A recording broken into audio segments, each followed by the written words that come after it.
Hoje no Cartório Contemporâneo, um programa especial sobre a Concarte. E veja suas dúvidas sobre cartórios de protestos. Tudo isso e muito mais no Cartório Contemporâneo.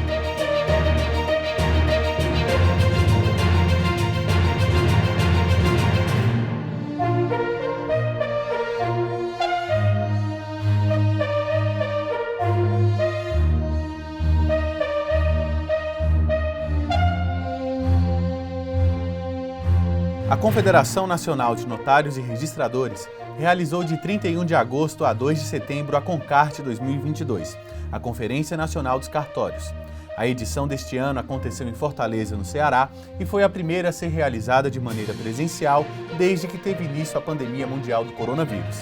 A programação foi repleta de discussões e conhecimentos para o crescimento da instituição no Brasil, principalmente frente aos atuais desafios como a digitalização e serviços online, modernização do atendimento e desjudicialização dos processos nacionais. A programação contou com a presença de especialistas e autoridades de renome para focar temas atuais e relevantes, assim como os avanços na atuação dos notários e registradores. Durante a conferência, também ocorreu a exposição de produtos e serviços voltados à atividade notarial e de registro, uma das maiores exposições do segmento. A exposição teve como objetivo proporcionar interação direta entre os expositores e o público-alvo, notários, registradores, magistrados, membros do Ministério Público, advogados, estudantes e trabalhadores dos cartórios. Essa intenção fortalece parcerias e fomenta o crescimento do segmento. Vejamos agora alguns trechos da Concarte. Primeiramente, quero agradecer a todos e a Deus, porque nós estamos vivos. Passou a pandemia, deve ser o primeiro evento nosso após a pandemia. Como presidente da Confederação Nacional de Notários e Registradores, entidade credenciada pelo Ministério do Trabalho e reconhecida pela Presidência da República, tenho a honra de abrir mais um encontro da nossa atividade, a 5ª Conferência Nacional dos Cartórios, nessa belíssima cidade de Fortaleza. Saibam que com muita emoção, no dia 29 de agosto, segunda-feira, tive a honra de ser aclamado novamente presidente da Noreg BR. Para minha surpresa,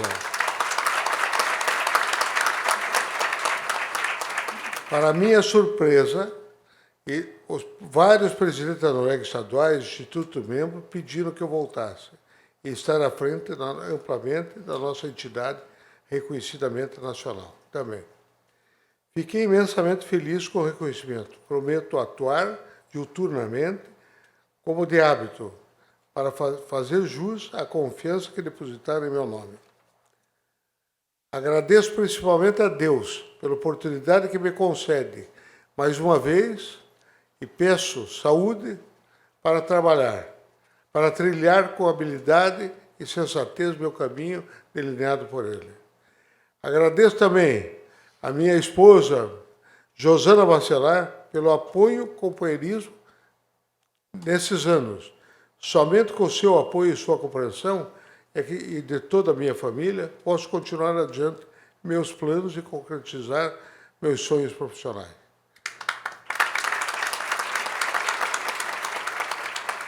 Da mesma forma, agradeço a minha diretoria, pois somente com eles, ao meu lado, tenho certeza que conseguiríamos desbravar rumos mais ousados e promissores, assim como desenvolver metas eficientes em busca do fortalecimento e do sucesso da atividade notarial registral.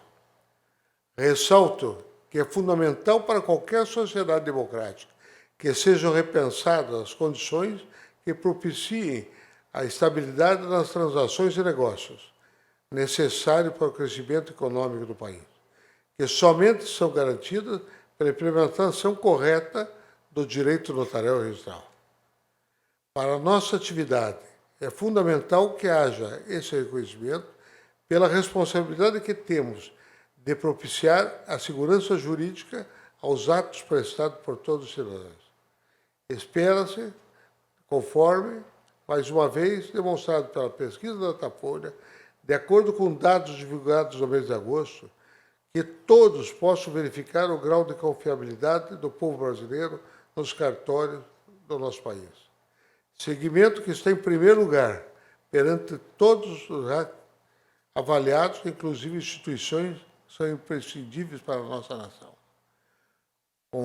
com objetivos a serem perseguidos na minha gestão e que pretendo gerir, juntamente e integrado com duas entidades nacionais, CNR e a Noreg-BR.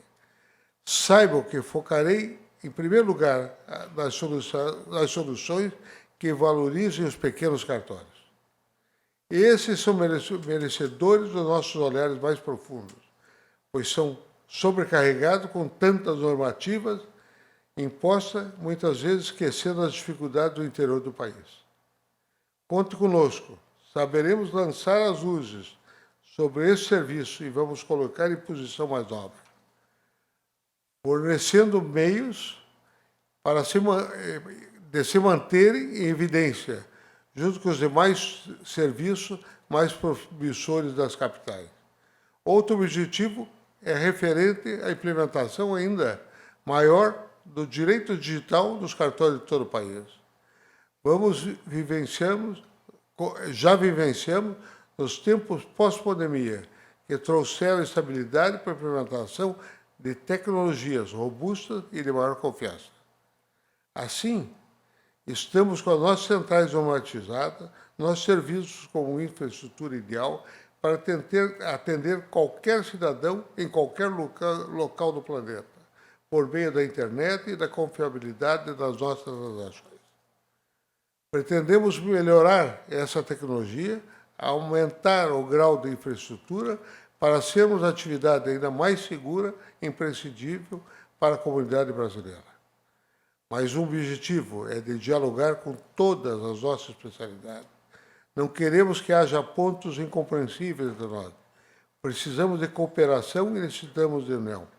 Queremos atuar juntos e mais fortalecidos. Somente assim venceremos os obstáculos e chegaremos ao topo. Queremos ainda investir no que é fato concreto para o crescimento da sociedade contemporânea. Educação. Já há reconhecimento oficial pelo Conselho Nacional de Justiça na nossa escola, Escola Nacional de Notários e Registradores, ENOR. Por isso, nosso sonho maior ainda é sermos reconhecidos pelo Ministério da Educação e podemos oferecer treinamentos, cursos, pesquisas científicas, atualizando assim nossos profissionais e nossos colaboradores. Da mesma forma, também fortalecer ainda mais a rede ambiental de responsabilidade social, a RARES. Não podemos deixar de demonstrar nossas ações no socioambiental. Já temos até uma área com a nossa placa denominada Floresta dos Notários e Registradores do Brasil, a Fazenda Grifarmer, no Mato Grosso. Graças ao apoio da ARISP, Associação dos Notários e Registradores de São Paulo, e de tabeliães que aderiram ao projeto. Por fim, quero ouvir cada colega e compreender seus anseios e podemos ajudar a concretizar seus sonhos. Acreditamos que hoje será um ponto de partida ideal para iniciarmos nossa tratativa entre os notários e registradores e demais profissionais. Desenhamos essa conferência com primor, buscando apresentar debates de maneira palpitantes que devemos nos debruçar para compreender melhor cada regulamentação. Esperamos que esse seleto grupo, composto por renomados professores e juristas, possamos nortear todos os participantes para esclarecer e aprimorar ainda mais o conhecimento e o respeito das funções do serviço delegado extrajudicial. Para exercemos com tanta dedicação e vocação. Reitero meus agradecimentos pela presença de cada um. Desejo excelente e frutífero trabalho a todos. O meu muito obrigado.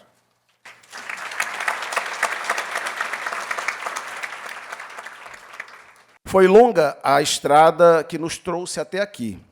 O Concart 2022 é o primeiro que acontece presencialmente, depois dessa pandemia que nos levou tantos colegas queridos, familiares, pessoas que nós perdemos e que realmente foi muito duro, muito difícil para todos nós. E repito, que alegria é poder dizer que a Conferência Nacional dos Cartórios, neste ano, acontece aqui no estado do Ceará. Reparem no nome, são as expressões aqui do Ceará, repare bem, né? Reparem no nome. Conferência Nacional dos Cartórios é a reunião daqueles que têm o mesmo ofício e os mesmos objetivos. Hoje, aqui, durante todos esses dias de encontro, a conferência representa também a possibilidade de estar próximo, abraçar, estreitar os laços de amizade que são tão fundamentais. E ver essa reunião que congrega afeto e ofício pela primeira vez aqui no estado do Ceará é algo que merece ser destacado.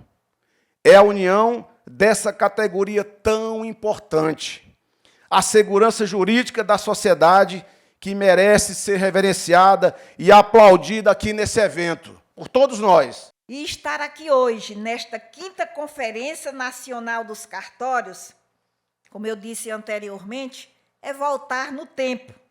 Lembro muito bem do período em que trabalhei como escrevente no cartório Miranda Bezerra, antes de ingressar na magistratura.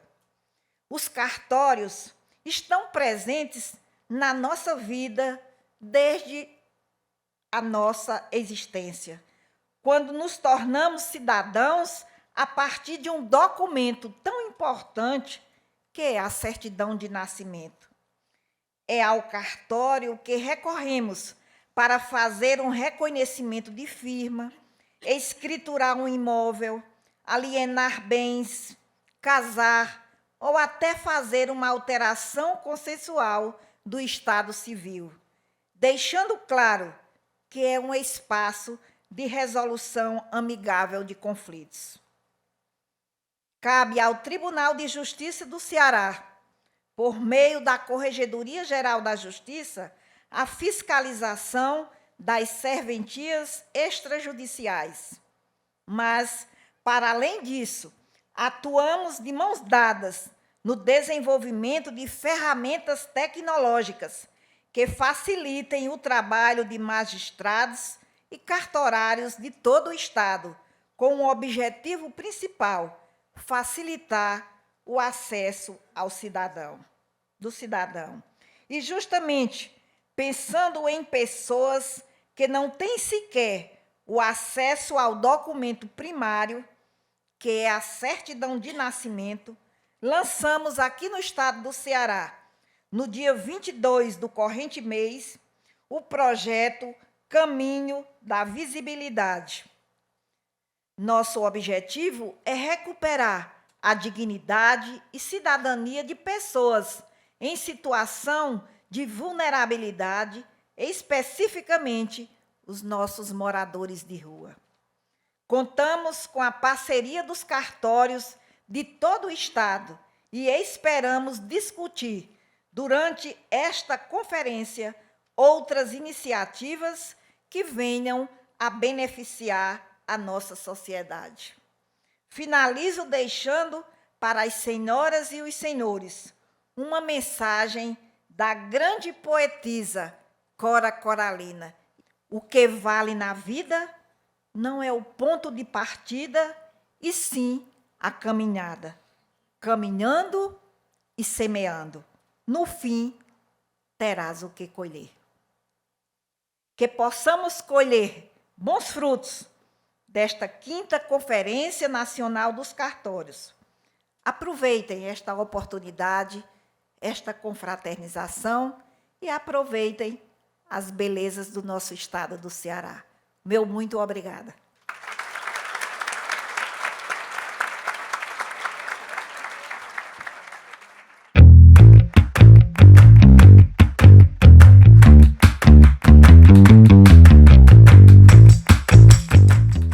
A dúvida do Pedro, do Rio de Janeiro. Existe prazo para protestar uma dívida? Não existe prazo para protestar uma dívida. Porém, quanto antes a pessoa dá entrada logo após o vencimento do título, mais eficaz será.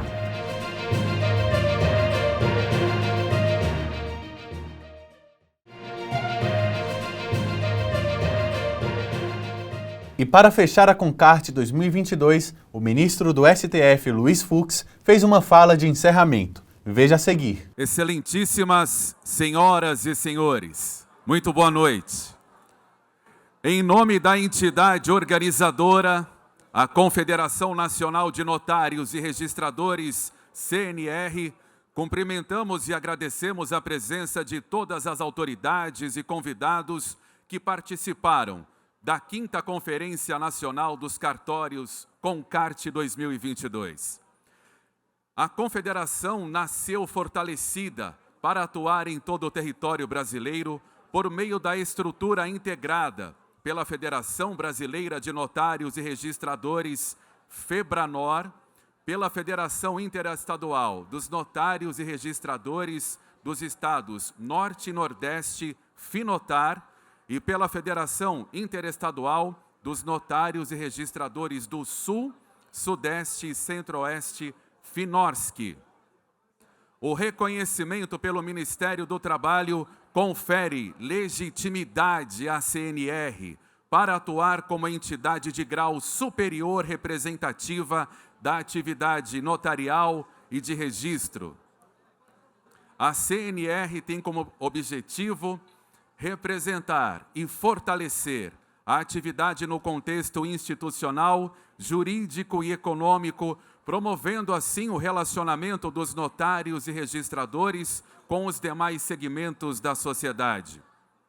Vale destacar que a escolha da cidade de Fortaleza, no Ceará, só foi possível tendo em vista o apoio do Sindicato dos Notários e Registradores do Ceará, Sinored, que representa os filiados do seu estado. Agradecemos e recordamos que esta importante conferência não poderia ser realizada sem o apoio das federações FEBRANOR, FINOTAR, FINORSC e do próprio Sinored Ceará, além da ANOREG Paraná, ANOREG Ceará, Cartórios da Bahia e demais sindicatos estaduais. Assim como agradecemos também os nossos patrocinadores, VOBS, Grupo Teros, Banco Bradesco, IGB Indústria Gráfica do Brasil, JS Gráfica, Valid, Full House, Cianor, Voltalia Energia Eólica, Ecore Energia Solar, E-Cartórios, Fox Inline, Livraria Andes, YK Editora e Mude Contabilidade. Senhoras e senhores, e nesta noite ouviremos agora a palestra magna do excelentíssimo senhor ministro do Supremo Tribunal Federal, Luiz Fux.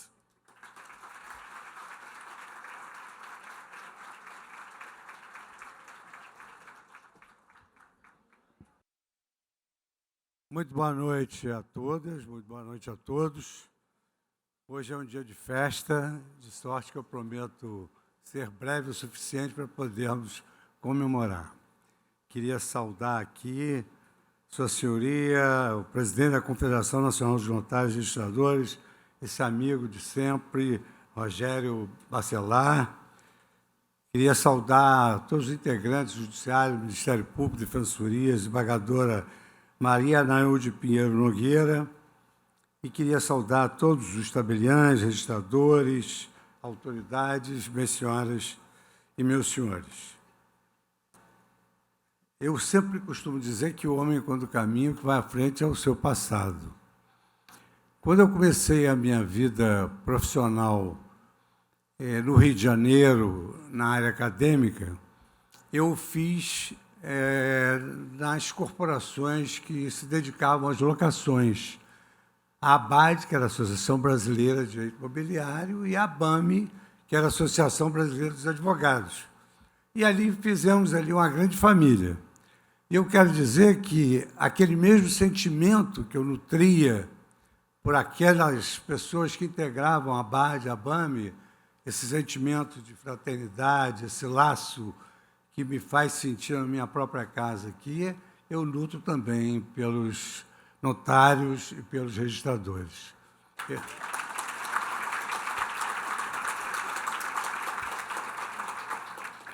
Eu exerço a presidência do Supremo, que tem um braço, que é o Conselho Nacional de Justiça.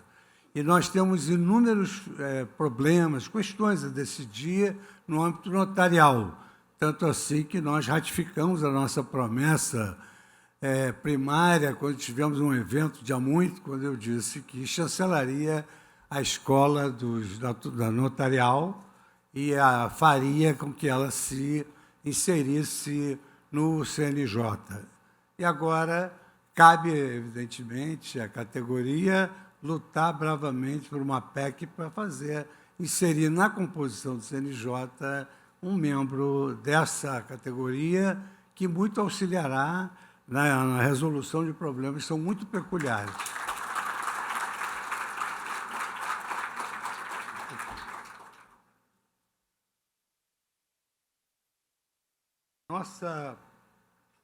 Nossa proposta de fala para os senhores é sobre um novo fenômeno, que é o fenômeno da desjudicialização. Há um decênio, mais ou menos, surgiu uma escola de pensamento jurídico denominada Análise Econômica do Direito, uma escola oriunda de Harvard, e ali se estabeleceu, por essa formação dessa escola, que o sistema de justiça deveria se valer de um elemento da economia que se denomina de eficiência. Ou seja, o sistema de justiça deveria ser eficiente, tal como a economia é eficiente diante de um ambiente de escassez. E esse ambiente de escassez do judiciário é um ambiente notório, porque um dos males contemporâneos do sistema de justiça é, efetivamente, a morosidade judicial. E o porquê da morosidade judicial? A morosidade judicial ela está intimamente ligada à ideia de judicialização predatória, litigiosidade desenfreada. E hoje de manhã tive a oportunidade de conversar com o segmento da indústria e dei a eles alguns exemplos que não se tinha a ideia. Por exemplo, num evento aqui perto, em Recife, quando comemorava o centenário de Ponte de Miranda, nós estávamos num congresso internacional, havia tradução, e a tradutora, então, ela mencionou que a Suprema Corte americana tinha 70 processos para julgar e a Suprema Corte brasileira tinha 70 mil. Oportunidade em que um dos professores manifestou uma severa irritação, ressaltando que um evento daquele mereceria uma tradução mais fidedigna. Só que eu tive que ir em defesa da tradutora para dizer que realmente eu pertencera ao STJ, que tinha 293 mil recursos para julgar, e que o Supremo Tribunal Federal do Brasil tinha também 70 mil recursos para julgar. E a nossa diferença é que as cortes de alhures, elas têm uma cláusula nos seus regimentos em que elas podem recusar o julgamento de uma ação se entenderem que a sociedade não está preparada para aquele desate da causa, se entenderem, por exemplo, que há um desacordo moral na sociedade, enfim, eles selecionam o que vão julgar. Já no direito brasileiro, pela cláusula constitucional da inafastabilidade, o judiciário, uma vez instado a se pronunciar, ele deve efetivamente dar uma palavra. Então, nós temos o dever constitucional de recebermos todas as demandas. O que hoje se desenvolve num patamar mais elevado do direito constitucional é exatamente a virtude passiva das cortes superiores de decidir não decidir. Ou seja, eles podem dizer não vou decidir e nem recebem os recursos. Nós podemos devolver o problema de onde ele surgiu. Hoje nós temos um parlamento dividido ideologicamente e a aprovação das leis fica muito difícil. Então, cotidianamente se verifica que eles acionam o Supremo Tribunal Federal de forma, no meu modo de ver, completamente equivocada, porque nós não temos um governo de juízes eleitos. Nós não somos eleitos e, por isso, também não pagamos preço social. Talvez seja por isso que se remeta tudo ao Supremo, que reclama dos seus juízes uma independência olímpica, porque não tem preço político nenhum a pagar e resolve uma série de causas. E isso gera, inclusive, não só o abarrotamento dos tribunais, porque não se pode dizer rejeitar o julgamento, isso aí não só acarreta esse abarrotamento dos tribunais, como também leva o Supremo Tribunal Federal a uma imagem absolutamente equivocada. No outro dia, numa entrevista, o entrevistador me perguntou, mas por que o Supremo Tribunal Federal se mete em tudo? Não, o Supremo Tribunal Federal não se mete em nada. Nós não saímos da nossa cadeira para buscar problemas. Toda jurisdição, toda justiça só se movimenta quando ela é instada a fazê-lo, quando ela é provocada. Mas quando a gente diz que a justiça só se movimenta quando é provocada, já se tem uma ideia de provocação, de atrito, mas não. A provocação é uma maneira de se pleitear em juízo, exercer o direito de petição e pedir que haja um pronunciamento da Corte Maior. Isso é algo que nós e os senhores devem sempre repetir, porque as pessoas não têm essa noção de que a jurisdição é uma função que só se movimenta mediante provocação. E aí passam a entender que o sistema de justiça interfere em todas as áreas. Mas exatamente por força desses dois fatores, necessidade de eficiência e a necessidade de se desabarrotar os tribunais, é que foram surgindo alguns fenômenos, como o juizado de pequenas causas, as cortes de conciliação do mundo inteiro, como as cortes sumárias do Japão, os tribunais de vizinhança dos Estados Unidos, o Tribunal de Camaradas do Leste Europeu, e aqui nós criamos os juizados especiais também para desabarrotar a justiça ordinária. Mas o fenômeno mais moderno é o fenômeno de transferir da instância dos tribunais para a instância extrajudicial, notarial, a solução de diversas questões. E por que isso se deu? Isso é muito importante até para a autoestima de todos que funcionam na área extrajudicial. É que, em primeiro lugar, a atividade extrajudicial ela tem capilaridade. No Brasil, nós temos 5.000 municípios, mas nós temos 15.000 cartórios extrajudiciais. Então, as pessoas que moram nos mais longínquos lugares, como eu comecei a minha vida em Trajano de Moraes, lá, pelo menos, tem um registro civil, que hoje é um verdadeiro ofício da cidadania. As pessoas podem obter passaporte, carteira de motorista, todos os documentos que anteriormente faziam-nas se deslocar para o centro da capital, elas hoje podem obter no registro civil. Então, esse fenômeno da desjudicialização é uma estratégia dessa escola de pensamento jurídico, da análise econômica do direito, uma estratégia que faz com que haja uma justiça coexistencial, o judiciário tradicional e a desjudicialização nas causas em que o legislador entende possíveis. Então, essa capilaridade ela é muito importante. Em segundo lugar, porque é notório que ela mitiga o abarrotamento dos tribunais, apreciando questões que antigamente só eram aferidas pela justiça, como separação, divórcio, inventário, partilha, alienação fiduciária de imóveis, execução de créditos e títulos extrajudiciais e assim por diante. Mas o dado importantíssimo que me parece necessário transmitir a todos é exatamente o nível de credibilidade que a atividade notarial tem. Numa pesquisa da Datafolha, verificou-se que, dentre todas as instituições que gravitam em torno da justiça, a atividade notarial tinha mais prestígio junto à sociedade do que judiciário, Ministério Público e até mesmo as Forças Armadas.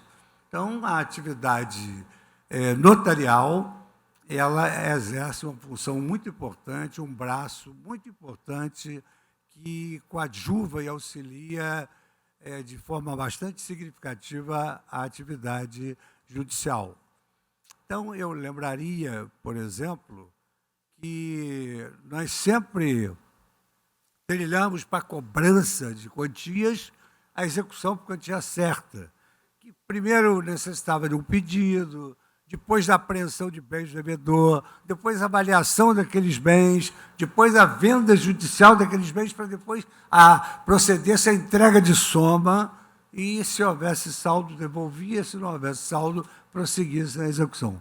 Hoje, os cartórios de proteste de títulos apresentam um cartório, um cadastro de créditos e débitos extremamente confiável e agiliza essa entrega de quantia certa, porquanto os devedores se apressam em pagar a dívida no próprio cartório de protesto.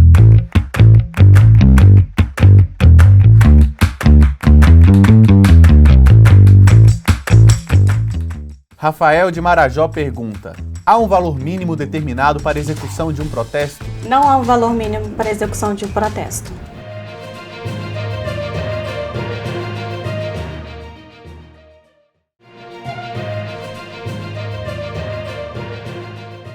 Eu menciono também, eu não quero esquecer nenhum dos notários e registradores para não gerar aqui um ciúme. Mas, por exemplo, o cartório de notas lavra contratos, o cartório de nota lavra escrituras com a fé pública que tem o tabelião, e o que é mais importante, pelo preparo que os senhores têm, em razão do concurso que realizam, hoje a atividade notarial pode exercer com muito êxito a função de mediação e de conciliação. E isso é um dado formidável, porque a melhor maneira de se resolver um conflito é através da conciliação, porque isso otimiza o relacionamento social e os titulares dos cartórios têm preparo suficiente para fazer aquela intermediação entre as partes conflitantes. E aqui é um detalhe interessante, que a análise econômica do direito ela trabalha com a psicologia hedônica. E isso é muito importante levarmos em consideração, porque os juízes têm habilidade própria para realizar as conciliações. E os notários agora que estão interferindo nessa seara da otimização social através da conciliação. E essa psicologia hedônica, ela leva em consideração a sensação das pessoas que vão fazer um acordo, a falta, a assimetria ou assimetria de informações, e mais importante ainda é que as partes só fazem uma conciliação se elas saem daquela repartição pública com aquele sentimento que foi feita justiça e que trouxe a elas felicidade. Eu tive a oportunidade de participar de um colóquio do Ministério Público, onde destaquei que, às vezes, o Ministério Público faz um termo de ajustamento de conduta que é impassível de ser cumprido. E aí a ação de improbidade prossegue, as multas são aplicadas, quando seria muito melhor se uma obrigação de fazer substituísse aquela obrigação de pagar a quantia certa. O registro de imóveis, ele, pelo direito brasileiro, ele firma a transferência de domínio. Isso tem influência, inclusive, no campo tributário, porque só no momento que se registra o imóvel é que se tem a transferência do domínio e, automaticamente, isso gera a obrigação de pagar os impostos. O registro civil das pessoas jurídicas é que certificam a existência legal das pessoas jurídicas. Muito embora nós tenhamos uma economia informal, pessoas jurídicas que são criadas sem obediência das formalidades, que são aquelas pessoas formais, sociedades de fato, mas que têm uma personalidade judiciária, hoje as estatísticas demonstram que decresceu muitíssimo o número dessas pessoas jurídicas, exatamente pela agilidade com que se consegue registrar hoje uma sociedade, qualquer que seja a sua modalidade. O registro civil das pessoas naturais é algo absolutamente notável hoje, principalmente depois que se criou, como atribuição do registro civil, esses ofícios da cidadania, que muito facilitam a vida do cidadão. Mas, mais do que isso, a Constituição brasileira ela é pós-positivista, uma das melhores constituições do mundo, mais avançada que a Constituição portuguesa e a espanhola, que são as mais recentes, e ela estabeleceu ali várias razões públicas e valores morais. Então, por exemplo, o Supremo Tribunal Federal, julgando uma causa em que uma adolescente precisava estudar e tinha como seu pai um homem pobre, teve, através da sua mãe, declarada a sua real paternidade, indicando um outro pai, que não era o pai socioafetivo, mas o pai biológico, e que ele sim poderia viabilizar que ela estudasse numa faculdade, numa universidade. Ou seja, a mãe se sentiu no dever de dizer, olha, apesar da paternidade socioafetiva, do amor que existe entre você e o seu pai biológico é o senhor fulano de tal, e que ele tem condições de te dar uma vida universitária digna, enfim, manter e prover as suas necessidades. Ela ingressou em juízo, mas não queria desagradar o pai socioafetivo, porque tinha amor por ele, foi criada por ele. Muitas vezes a paternidade, num sentido lato, no sentido lúdico, é daquela pessoa que cria e participa das esperanças, das aflições daquele jovem. Pois bem, ela ingressou em juízo e pediu não só os proventos, mas ela pediu também que fosse oferecida a ela a oportunidade de registrar no registro civil não só a paternidade biológica, como também a paternidade socioafetiva. E aí o Supremo Tribunal Federal entendeu que seria lícito a ela registrar o pai biológico e o pai afetivo. E hoje, basta essa decisão, e o registro civil hoje registra a paternidade socioafetiva e registra a paternidade biológica na mesma certidão. Também por evolução dos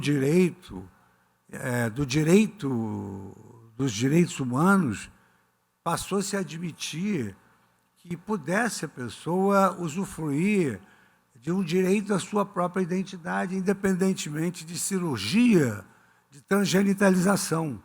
Isso o Supremo também consagrou e o fez permitindo que pudesse haver o registro de um novo nome e de um novo perfil sexual daquela pessoa. Aqui é um dado interessante, porque tudo isso tem que se passar num nível de confidencialidade muito grande. Mas acontece, outro dia nós conversávamos, que, muito embora isso tenha de ficar em sigilo, porque é do interesse da parte, evidentemente, se ela fosse casar com outra pessoa, essa pessoa tem o direito de pedir ao registro civil que revele todos os documentos originários do registro daquela pessoa. Há vários marcos legais da desjudicialização. Antes do Código de Processo Civil, nós já tínhamos o inventário, a partilha, o divórcio, a separação e retificação de metragem, retificação até do registro civil. Mas depois do novo Código de Processo Civil, que eu tive a honra e o prazer de capitanear a reforma a pedido do governo federal, aumentou muito a atribuição dos notários. Então, hoje os notários podem realizar o penhor legal, por exemplo. Eu fui professor universitário, sou ainda, e fui professor universitário da Universidade do Estado do Rio de Janeiro, e criaram, desde São Paulo, da USP, um paradoxo, que é comemorar o dia de criação dos institutos jurídicos cometendo uma atitude antijurídica, ou seja, comiam, bebiam, e, num dado momento, um dos partícipes da mesa se levantava, fazia um discurso, em homenagem à criação dos cursos jurídicos, diziam que comeram, beberam e que não iam pagar. Só que a lei previa, nesses casos, a possibilidade de se apreender joias, apreender objetos daquelas pessoas para fazer jus ao pagamento, mas como era uma autotutela, aquilo tinha que ser homologado pelo juiz.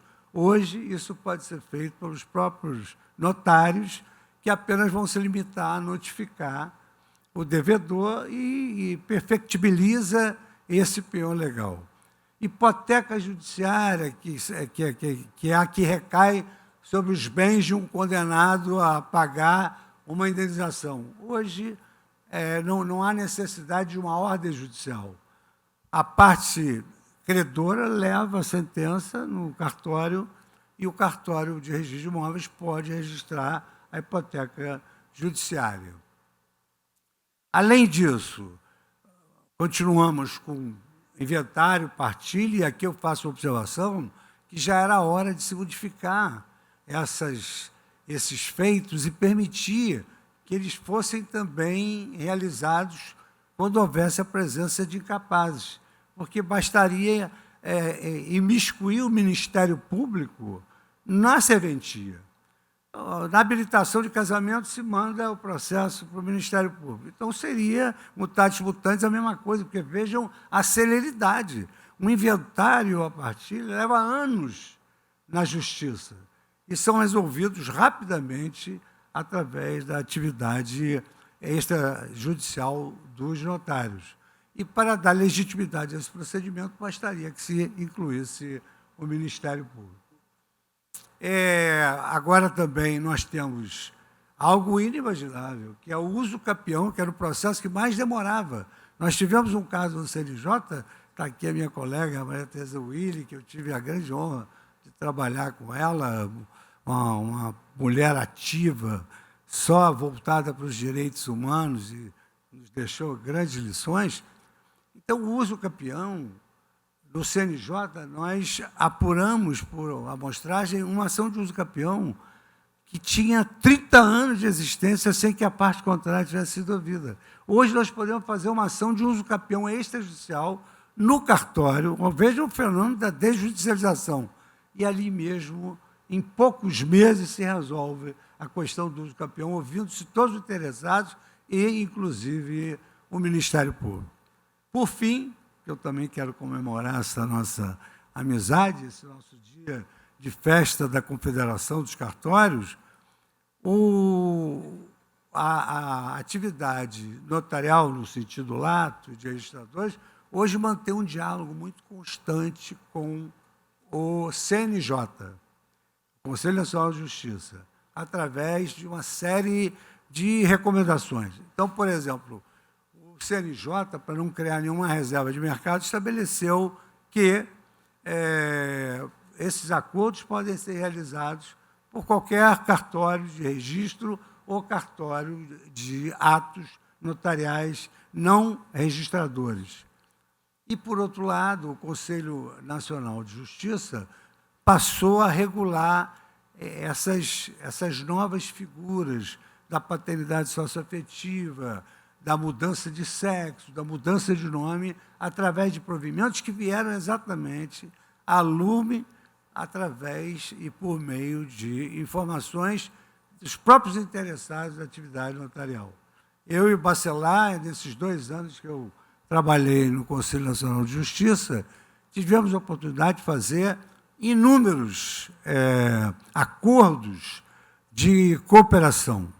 E esses acordos de cooperação têm dado aso a uma grande evolução da atividade notarial, que há de chegar a esse ponto alto de integrar o Conselho Nacional de Justiça. A escola era um sonho que se tornou realidade, porque a maior capacidade do ser humano é transformar os seus em realidade.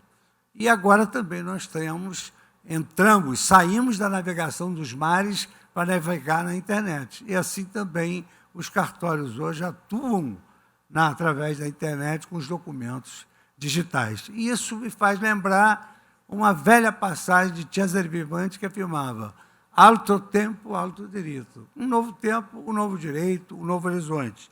E eu aprendi aqui, numa pesquisa que realizei, que a diretiva europeia sobre os cartórios estabelece que o processo perante os tribunais está se tornando um sistema de último recurso a ser perseguido, sendo utilizado somente quando as mais civilizadas e proporcionais técnicas falharem e nunca poderem ser aplicadas ao caso. Ou seja, a diretiva europeia consagra com bastante ênfase a atividade notarial.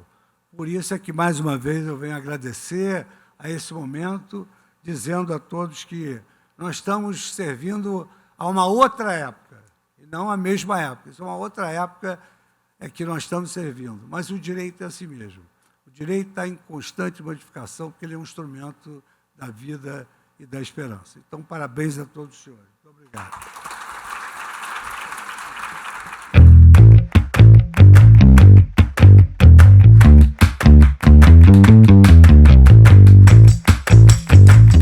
Henrique de Olinda pergunta: quais títulos podem ser protestados? Então, os títulos que podem ser protestados são nota promissória, cheques, contratos, certidão de dívida, certidão de crédito judicial e entre outros.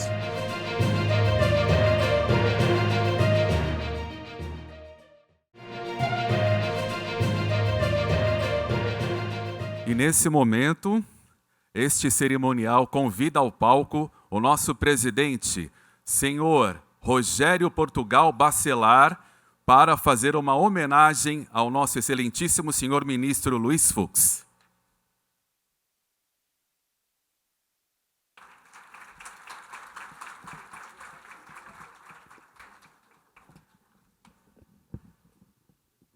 Boa noite a todos.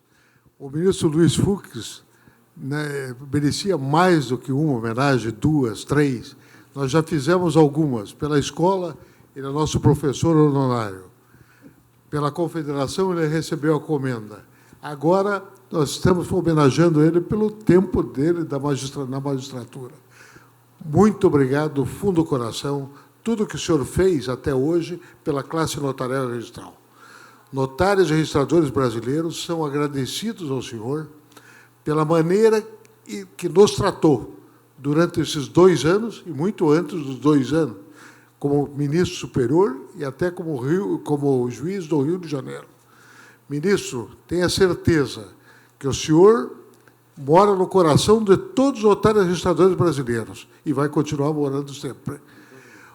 Hoje, nós estamos aqui com gentes do Brasil inteiro, notários e registradores do Brasil. Essa fortaleza do Denis e do Cláudio é uma fortaleza completamente de braços abertos para receber o senhor sempre. E os notários e registradores do Brasil têm esse reflexo. Muito obrigado, ministro. Quero lhe homenagear com uma placa hoje. Não é com comenda, não é com nada. A Confederação dos Notários e Registradores concede esta homenagem ao ministro Luiz Fux, em reconhecimento por sua relevante atuação e contribuição em prol da atividade notarial e registral e pelos seus 40 anos dedicados à justiça do país. Brasília, 2 de setembro de 2022. Muito obrigado.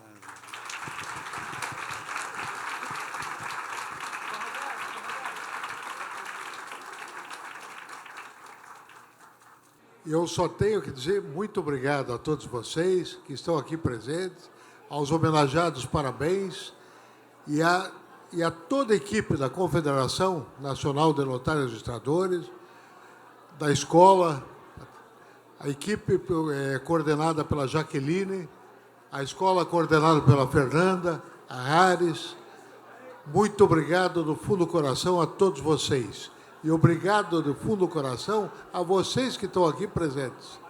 Porque sem vocês aqui presentes, nós não teríamos condição de fazer nada. Agradeço a minha mulher, a meus filhos, que me aturam. Eu até brinco de vez em quando, ministro Fux, que quando eu chego em casa, a mulher chega e diz assim: quem é o senhor? O cachorro vai uau, uau, uau. E o filho disse: oi, tio. Então, essa é a minha vida. Mas eu, graças a Deus, com a ajuda de todos os notários registradores do Brasil, eu tenho conseguido vencer essa luta do dia a dia.